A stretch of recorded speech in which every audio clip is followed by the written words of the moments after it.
Route barrée.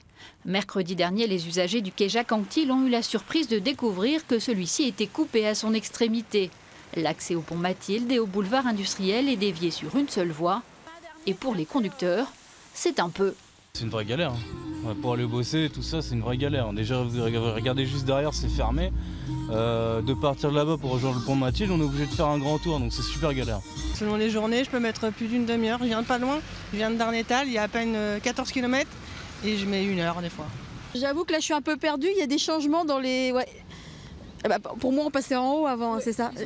Ils ont supprimé 2 voies. D'accord, ok. Bon, je suis perdue, je suis désolée. En plus, j'ai beau avoir un GPS, je peux plus tourner à gauche, il va falloir que j'aille tout droit. Oui, c'est un peu la galère. La cause de tout cela, la trémie de la SNCF située sous la route est particulièrement large à cet endroit. Depuis longtemps déjà, les ingénieurs pointaient sa fragilité.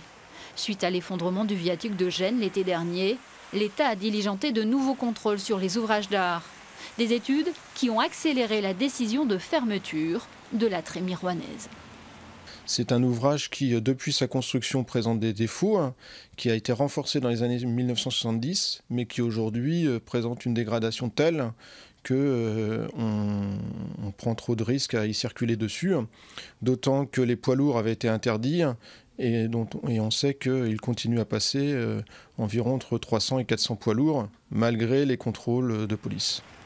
D'ici 2 à 3 ans, la trémie sera détruite à cet endroit. Les voies d'accès qui viennent d'être aménagées sont donc définitives.